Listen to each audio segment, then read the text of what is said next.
Sekarang kasih saya hulurkan kepada saudara-saudari dan pengurusi majlis. Salam penuh keadilan saya ucapkan kepada barisan pimpinan hakim yang sentiasa bersama panji keadilan. Salam penuh penghargaan kepada penjaga masa yang peka bersama detik-detiknya. Dan salam penuh ukhuwah buat warga dewan yang jauh di mata dan mendekat di hati. Bismillahirrahmanirrahim. Sebagai pembuka bicara, Assalamualaikum warahmatullahi wabarakatuh dan salam sejahtera saya ucapkan. Berdirinya saya di sini bukanlah untuk membuang masa hadirin sekalian dan bukan pula untuk mengalurkan irama poeih. Akan tetapi, saya ingin menyampaikan syarahan saya yang bertajuk Hikmah COVID-19. Hadirin hadirat sekalian, seperti yang sedia kita maklum, negara kita telah dikejut dengan satu wabak coronavirus yang dipanggil COVID-19, yang mana penularannya mula dikesan sekitar Disember penghujung tahun 2019. Wabak ini mula mengancam dan menjangkiti Malaysia bukan saja di negara Malaysia, bahkan di seluruh dunia. Wabak yang dahsyat ini sangat berbahaya sehingga boleh merenggut nyawa. Ianya boleh menjangkiti sesiapa saja, tidak mengira usia maupun jantina. Sehingga ke hari ini, masih tiada ubat yang khusus untuk merawat COVID-19 ini yang telah menjangkiti berpuluh-puluh juta orang di seluruh dunia dan berjuta-juta pula orang telah kehilangan nyawa. Sehingga Pertubuhan Kesihatan Dunia iaitu WHO telah mengisytiharkan pandemik COVID-19. Pandemik ini bukan sahaja memberi kesan kepada kesihatan kita sahaja, malahan sektor pendidikan, ekonomi dan lain-lain turut terjejas. Tuan-tuan, puan-puan, hadirin-hadirat sekalian, di sebalik setiap musibah pasti ada hikmah yang boleh diambil daripada musibah virus corona ini. Pertama, Allah Subhanahu Wa Taala menegur dan mengingatkan kita bahawa manusia adalah makhluk yang sangat lemah. Ketika mana virus corona muncul dan terinfeksi dan banyak pula yang kehilangan nyawa. Sedarkan kita bahawa manusia bukanlah makhluk yang super kuat. Allah lah zat yang maha kuat. Ketika kita tidak berdaya bila mana Allah menurunkan penyakit bernama COVID-19 ini, maka berserahlah diri kepada Allah semata-mata dan diiringi dengan ikhtiar serta doa. Hadirin hadirat sekalian, penonton pandang santun, kedua musibah COVID-19 ini menyedarkan kita akan betapa pentingnya menjaga kebersihan diri. Islam adalah agama yang sangat mementingkan kebersihan baik jasmani maupun rohani. Allah Subhanahu Wa Taala berfirman, sesungguhnya Allah menyukai orang-orang yang bertaubat dan orang-orang yang mensucikan diri. Surah Al-Baqarah ayat 222. Maksud ayat ini adalah Allah menyukai hamba-hamba yang banyak bertaubat dari segala kekejian. Sesungguhnya kebersihan itu adalah sebagian daripada iman. Oleh sebab itu, kita sangat-sangat dianjurkan untuk menjaga kebersihan, kerana kebersihan berkait rapat dengan kesihatan. Contohnya, jika kita makan sayur atau buah-buahannya tidak dibasuh dan dicuci dengan sempurna, nescaya boleh mengundang bakteria dan sebagainya. Ataupun kawasan bilik tidur kita yang bersepah dan berselerak, ia boleh mengundang haiwan perosak seperti lipas, semut dan lain-lain. Kesimpulannya, kita haruslah mengamalkan norma baru ini, sentiasa memakai mask, kerap mencuci tangan dan jangan bersentuhan antara satu sama lain dan jaga penjarakan. Seperti mana Ketua Pengarah Kesihatan Datuk Nur Hisham berkata, ada bukti menunjukkan berlakunya penularan daripada seorang individu kepada individu yang lain, khususnya dalam kalangan kontak rapat. Beliau turut mengingatkan orang ramai sentiasa mengamalkan beberapa langkah pencegahan, termasuk memastikan tahap kebersihan diri yang tinggi seperti kerap mencuci tangan dengan menggunakan air atau sabun atau hand sanitizer. Orang ramai juga perlu sentiasa membawa pelitup separuh muka serta bahan mencuci tangan untuk digunakan apabila perlu. Selain mengelak dari mengunjungi tempat tumpuan ramai, orang ramai juga turut dinasihatkan segera mendapat rawatan kesihatan mengalami gejala jangkitan saluran pernafasan seperti demam, batuk atau kesukaran bernafas. Akhir sekali, sebagai penutup syarahan saya yang pada hari ini, saya menyuruh kepada hadirin sekalian, marilah kita sama-sama melawan musuh yang kita tidak nampak ini. Namun, ianya sentiasa ada di sekeliling kita dan sangat dekat dengan kita. Saya akhiri dengan kata-kata penjaga, jauhkan yang dekat ibarat seperti kita dengan singa yang kelaparan. Kita, jaga SOP, jaga rohani. Wabillahi taufiq. Wassalamualaikum warahmatullahi wabarakatuh. Dan salam sejahtera. Selamat pagi dan salam sejahtera yang saya ucapkan kepada yang dihormati Tuan Pengerusi Majlis, guru besar, guru-guru serta para hakim yang arif lagi bijaksana. Syarahan saya pada pagi ini ialah faedah membaca. Amalan membaca merupakan salah satu tabiat yang amat bermanfaat. Semua orang haruslah membaca kerana membaca ialah jabatan ilmu. Antara kebaikan membaca ialah termaksudlah dapat menambahkan ilmu pengetahuan. Kita dapat mengetahui tentang perkara-perkara baru yang tidak kita ketahui sebelum ini. Selain itu, masa adalah emas dan perlu digunakan dengan bijak. Kesimpulannya, kebaikan dan keburukan dapat mematangkan fikiran kita juga. Sekian, terima kasih.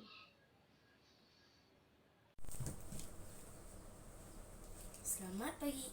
Saya ucapkan kepada Tuan Pengerusi Majlis, para hakim yang arif lagi bijaksana, guru besar, guru-guru dan rakan-rakan sekalian.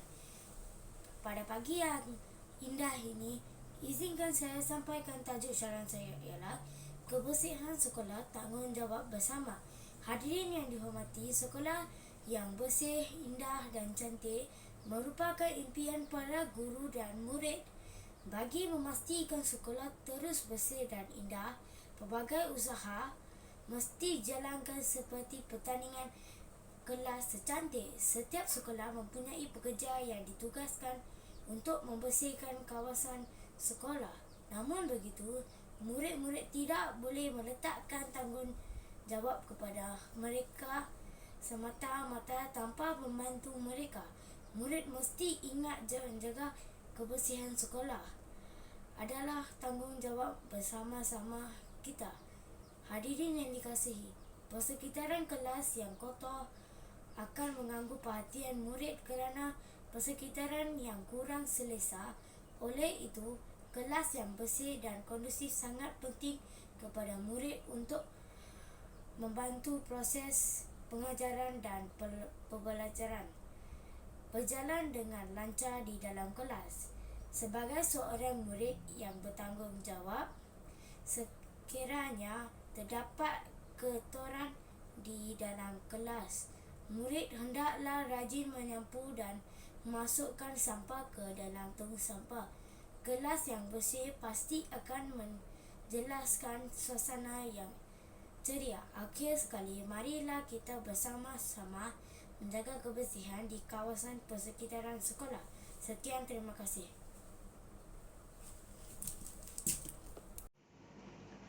Yang Mulia Tuan Pengerusi Majlis, bersama para hakim yang adil lagi bijaksana, guru-guru dan murid-murid yang dihormati sekalian, salam sejahtera saya ucapkan. Pada hari yang mulia ini, izinkan saya menyampaikan sebuah syarahan bertajuk Perpaduan Asas Kecemerlangan Negara.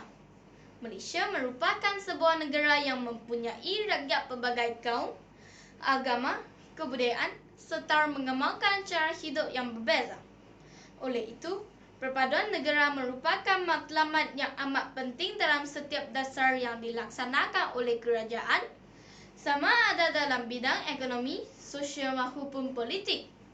Perpaduan amatlah penting dalam pembangunan dan pentadbiran negara, kerana perpaduan merupakan asas untuk mengekal dan mempertahankan kebebasannya sebagai sebuah negara yang merdeka dan berdaulat. Menerusi perpaduan yang kukuh, tahap pencapaian ekonomi negara dapat dipertingkatkan supaya taraf hidup rakyat akan bertambah maju di samping mewujudkan suasana politik yang stabil. Perpaduan yang kukuh dan kuat merupakan pemangkin kepada kecemerlangan negara. Dengan wujudnya perpaduan dan negara yang aman damai, kita mampu mencapai kejayaan dalam pelbagai bidang.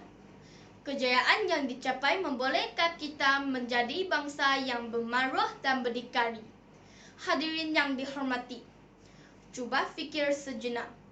Tanpa perpaduan rakyat, mampukah Malaysia mencapai status negara maju? Sudah tentulah tidak. Sekiranya perpaduan rakyat rapuh dan lemah, negara akan terdedah kepada pelbagai ancaman dan masalah. Rakyat yang berpecah belah dan tidak bersatu padu akan menyebabkan huru-hara, rusuhan, pergaduhan kaum dan sebagainya. Tanpa perpaduan kemajuan negara yang ingin dicapai untuk wawasan 2020 dan seterusnya program transformasi 2050 TN50 tidak mungkin akan menjadi kenyataan kerana kerjasama diperlukan untuk menjana kemajuan negara melalui perpaduan dan kebersatuan. Para hadirin yang dikasihi, kesimpulannya, perpaduan asas kecemerlangan negara. Sebagai warga negara Malaysia yang tercinta, kita haruslah menjadi perpaduan rakyat sebagai teras dan landasan hidup bermasyarakat di negara ini. Perpaduan negara ini adalah tanggungjawab kita bersama. Kecemerlangan dan kejayaan yang negara pasti menjadi kemegahan kita semua. Oleh itu, kita harus sentiasa bersatu padu dan hidup harmoni agar Malaysia terus cemerlang, gemilang dan terbilang. Sekian, terima kasih. Guru besar, guru-guru serta rakan-rakan sekalian, saya di sini adalah untuk menyapai sebuah syarahan yang bertajuk perlunya para pelajar menghormati guru. Guru banyak menarbur jasa kepada kita. Guru memberi pelajaran dan mendidik kita agar menjadi insan yang berguna. Oleh yang demikian, kita perlulah menghormati mereka. Bagaimanakah kita menghormati mereka? Kita hendaklah menurut nasihat dan tunjuk ajar yang diberikan oleh mereka. Melawan guru ialah sikap yang tidak baik kerana boleh mendatangkan akibat yang buruk kepada diri kita. Hadirin yang dihormati sekalian, kita juga boleh menghormati guru dengan cara menjaga hati dan perasaan mereka. Berbudi bahasalah terhadap guru kita kerana mereka insan yang telah menarbur jasa untuk menjadi insan berguna. Guru akan merasa gembira dan bangga jika murid-muridnya memiliki budi pekerti yang mulia. Guru baik berkorban bangsa, tenaga dan wang ringgit demi kejayaan anak-anak muridnya. Oleh itu, balaslah segala pengorbanan guru dengan cara menghormati mereka. Janganlah kita bersikap seperti kacang lupakan kulit.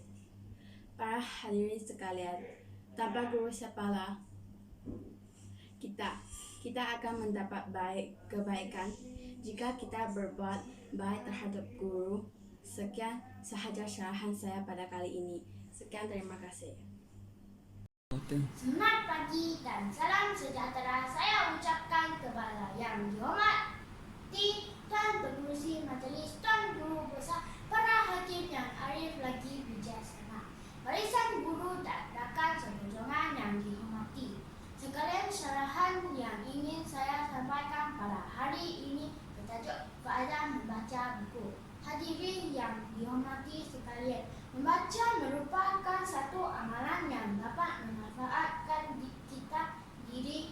Amalan ini harus diamalkan setiap hari kerana dengan membaca, kita dapat menambah pengetahuan tentang sesuatu perkara yang kita tidak tahu.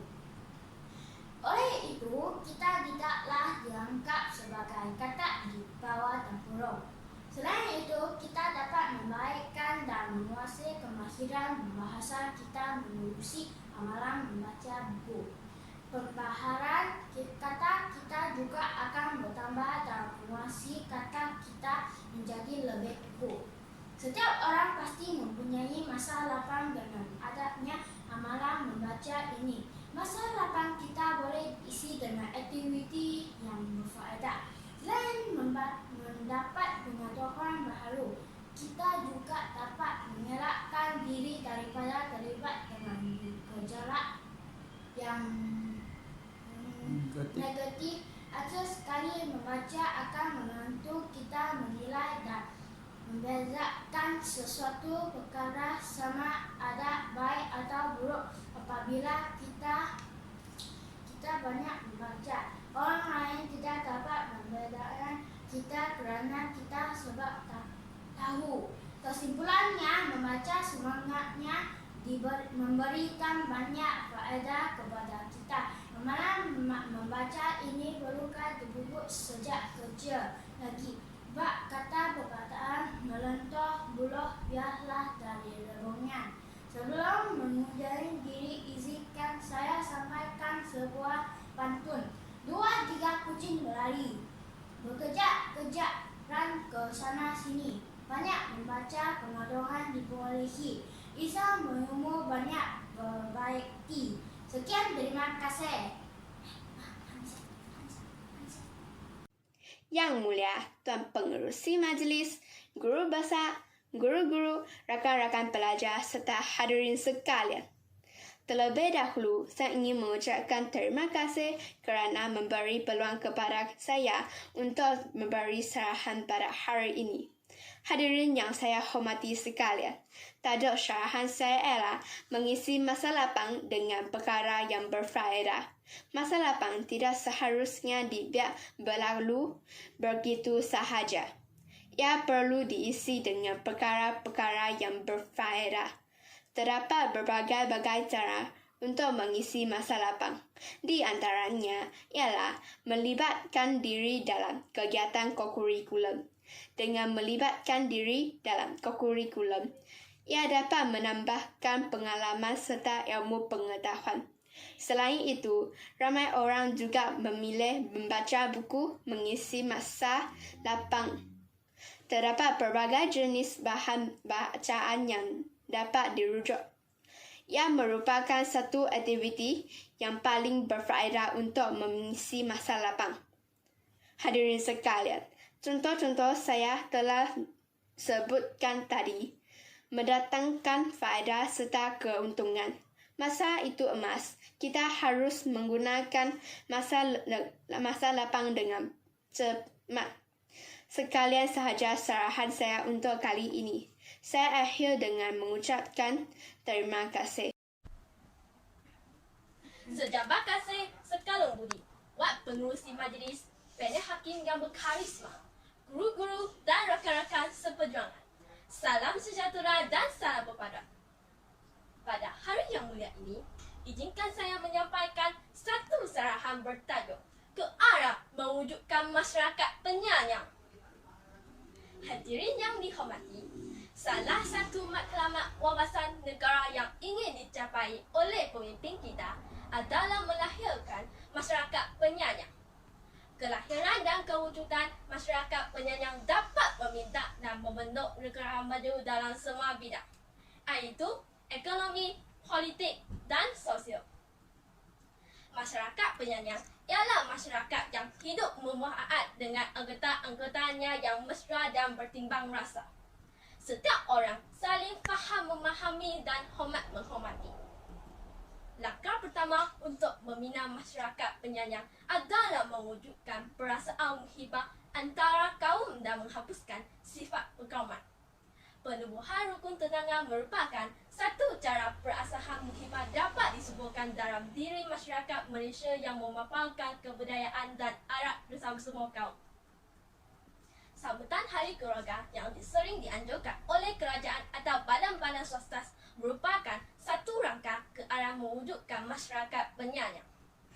Sambutan yang diadakan ini dapat mereratkan silaturahim dan kemesraan dalam sesebuah institusi keluarga.